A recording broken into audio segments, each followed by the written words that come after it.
Kalau zot le chat le du na cha chumo lo ve la kha che pel da ni e tang kha na ba ani ma kha ni blood sugar khamo engza vel nge ni thin zabi somthum te ji asan lai beri nge engza vel nge nya ai san lai ber ton mo zaruk te chuan ani tun hai vela engza vel nge ni tlang pui zathum chuang ani thina bo chuan zahi le somthum kha kolasi pakate khan nin ka sia mo chuan chu kalom ve lu tu kan hiam ka tia mo chuan ani damdoi dang ei khan an hiam pha em chong lo di na mi ka in chiu boka khami damdoi ka ei pa po khanin an hiam lu tuk lawa chuan atra te ka eya frabia ami kha ka ei bokamo kha ilo kala ka sei ka frabia mi ka ei zo na ka tia ei zo chi ani som pasaria kolasi batanga kala u chau khani som panga nia som pasaria ka ei tan tani tan don pon karon zo te a ta khan po chuan ani frabia ei zo chuan mo lokin frabia ei zo chuan engza vel nge nia ite chine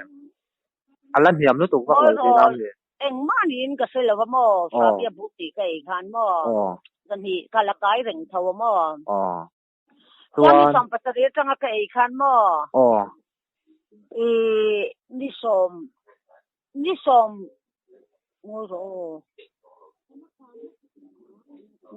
ni som boinen hi ani to ta mo ni som pakwa khan mo in he thil ka ei nu ni som pakwa khan ka in tika za som sari ania mo chuan nimin khan ka te le a nimina ka te khen jan ni za som sari ai chuan a hiam to mo chuan voin khan ka dara hian an chiu do na vain ka thana kha in te le rotia za som li panga lo ni to mo normal tu khan engjan nge ni kha normal hi kawan chiang te lo za nang za som ni vel anin ka riam mo ma se za som ni som riat ani chuan ama dam doi e ma chuan zaruk vel dei kai thin da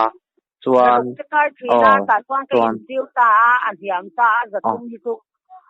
ani so deu tar ka mo chuan company dang dam doi po e reng ta atlan hiam em to chong lo ta frabia khabur ni hemi bur bur thum ka eya chuan atlak niam em khan ka se chuang lo chuan hemi e tang khan tu na za ama azaruk zathum ni thin kha za tom li velanga atat aniam ta za tom li panga voi chuan ni ta mo ka lo tuka kan ei se langa hei ka pui ta pot ni nom dok mo chuan ani chuan rigu dawin ei lamo zing chhun le tlai a enga tero le jing chun le tlai a rigu dawin ni lo enga thathum thali veli thani thathum ei te chuan ni thatpui chho te chuan dam doi pa ngai poi tha chho sei dong amo ni le hemi tu na mi ka lak bu ka ei chung han chuan in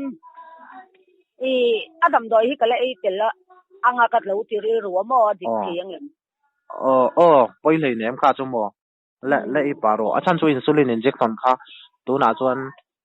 kha ala pui tu ra ni ta mo chuan nakina chu khan an kha tho